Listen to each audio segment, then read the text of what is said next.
नमस्कार फ्रेंड्स, मैं हूं नेहा और आज मैं डिस्कस करने जा रही हूं आपसे एनटीटी का जो सिलेबस है वो, और आपको कहां से पढ़ना है, कौन सी बुक से पढ़ना है, कौन सी ऑथेंटिक बुक है। और मेरी माने तो आप कोई भी जो मार्केट में जो बुक्स आ रही हैं वो ना ले, आप एक ऑथेंटिक बुक से पढ़ें। तो मैं आपको बताने जा रही हूँ कि आप कौन सी बुक से पढ़ें। तो मैं रिकमेंड करूँगी आपको 11th क्लास की जो मनोविज्ञान की बुक है, तो उसको मैं बताऊंगी भी आपको कौन सा टॉपिक हो या कौन सा चैप्टर से पढ़ना है। तो पहले अपन डिस्कस कर लेते हैं सिलेबस के बारे में। तो पहला जो टॉपिक है वो है बाल विकास। बाल विकास वो भी कितना, जबकि बाल विकास जैसे अपन साइकोलॉजी में पढ़ते हैं तो वो तो स्टार्ट से लेके 0 से लेके एंड तक इंसान की मृत्यु तक होता है। लेकिन आपको कहाँ तक पढ़ना है, 0 से 6 तक।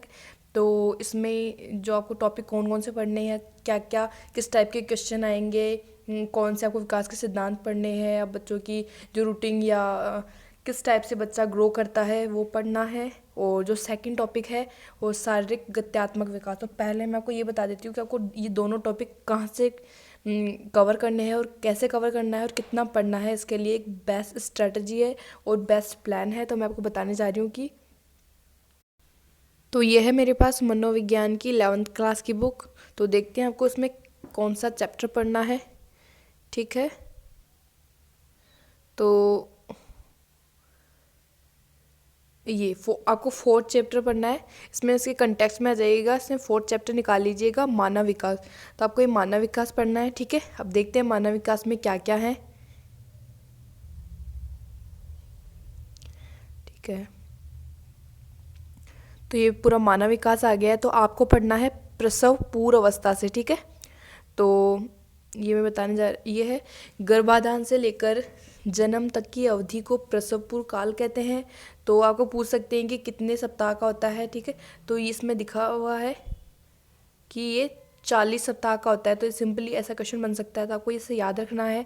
तो उसमें पॉइंट टू पॉइंट दे रखा है, आप एनसीईआरटी फॉलो करेंगे तो आपके लिए बहुत ज़्यादा बेनिफिट रहेगा और हेल्पफुल भी रहेगा। ठीक है, और नेक्स्ट है, तो यहाँ पे बच्चे के पोषण के बारे में बात की गई है कि बच्चे के लिए पोषण कितना आवश्यक है और माँ को कैसा भोजन करना चाहिए या किन चीज़ों से दूर रहना चाहिए, और उनके जो ये जो रोग होते हैं इनके बारे में बात करी गई है। तो आप अच्छे से इनकी स्टडी कीजिए। और जो मोस्ट क्वेश्चन यहाँ से बन रहा है वो है प्रसव पूर्व अवस्था में विकास के लिए भय का दूसरा स्रोत कौन सा है। तो यहाँ पे जो आंसर है वो है विरूप जनन तत्व। ठीक है, तो आप ये नोट कर लीजिए। और वे परिवेशी कारक जो सामान्य विकास में ऐसे विचलन उत्पन्न करते हैं जिससे गंभीर असामान्यताएं जन्म ले सकती हैं या मृत्यु हो सकती है। तो इसमें बताया गया है कि किन किन चीज़ों से दूर रहना चाहिए माता को प्रसव पूर्व काल से पूर्व, जैसे कि गांजा, शराब, तंबाकू आदि। ठीक है, और आगे जैसे कि अभी अभी आपको पढ़ना है शेषावस्था के बारे में कि शेषावस्था में क्या क्या इम्पॉर्टेंट है और क्या क्या नहीं है। तो आपको पढ़ना है कि नवजात शिशु के बारे में कि उसके क्या क्या क्रियाएं करता है या फिर कौन कौन सी उसकी तो आप यहाँ पे देख रहे हैं कि वो सांस लेता है, चूसता है, निगलता है। ये तो इतना ज़्यादा इम्पोर्टेंट नहीं है क्योंकि आपको ये पता ही रहता है, कॉमन सी नॉलेज है। तो तो ये है नेक्स्ट पेशीय विकास परिवर्त। ठीक है, तो नवजात शिशु की पेशीय क्रियाएं जो उद्दीपकों के प्रति स्वचालित एवं स्वाभाविक रूप से विद्यमान अनुक्रियाएं होती है। तो इसमें जो इम्पॉर्टेंट है वो आगे है, जैसे जब मस्तिष्क का विकास होता है, शारीरिक विकास भी अग्रसर होता है। जैसे जैसे शिशु बढ़ता है मांसपेशियां एवं तंत्रिका तंत्र परिपक्व होता है। ठीक है, और जो सूक्ष्म कोशलों का विकास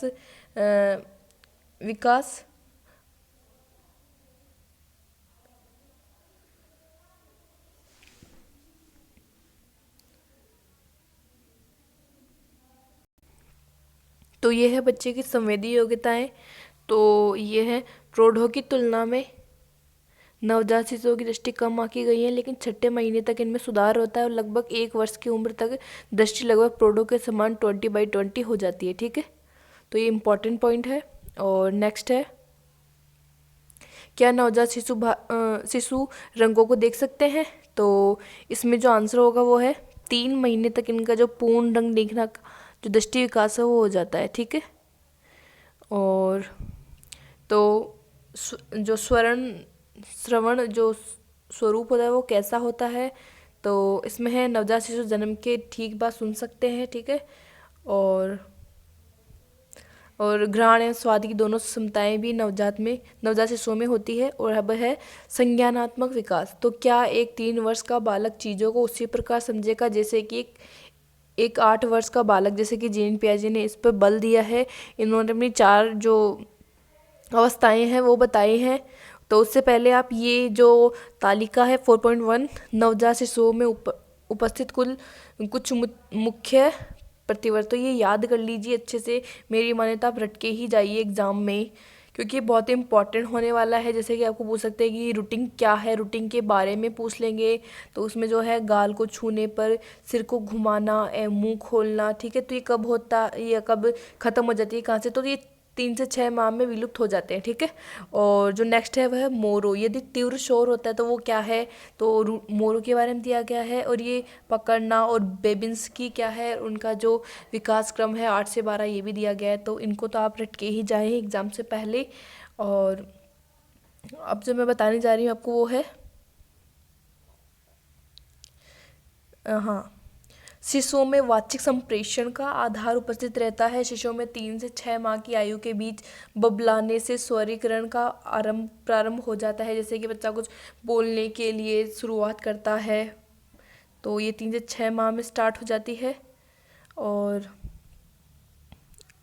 ये है पियाजे का जो संज्ञानात्मक विकास की अवस्थाएं दी गई। तो आप जो आपका सिलेबस है उसके अकॉर्डिंग आप ये जो फर्स्ट और सेकंड जो है वो तो याद कर ले ही कि कौन कौन सी होती है। संवेदी प्रेरक कहाँ से 0 से 2 वर्ष होती है। पूर्व संक्रियात्मक 2 से 7 होती है। और वस्तु स्थायित्व कौन सी में उनमें विकसित हो जाता है, कौन सी अवस्था में विकसित हो जाता है। तो इसमें आप देखिए जैसे वस्तु स्थायित्व क्या होता है उसके बारे में आप समझिए।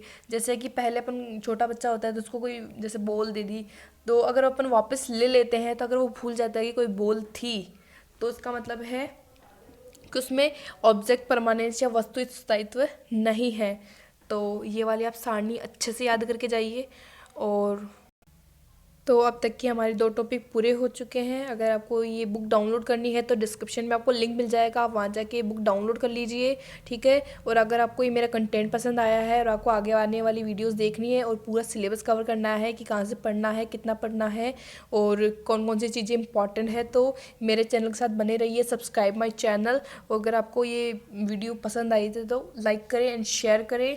और कमेंट करके बताएं कि आपको क्या क्या सही लगा और आपको कौन सी क्वेरीज है, किस टॉपिक में आपको प्रॉब्लम आ रही है। तो क्या पता मैं आपकी कुछ हेल्प कर पाऊँ। Thank you.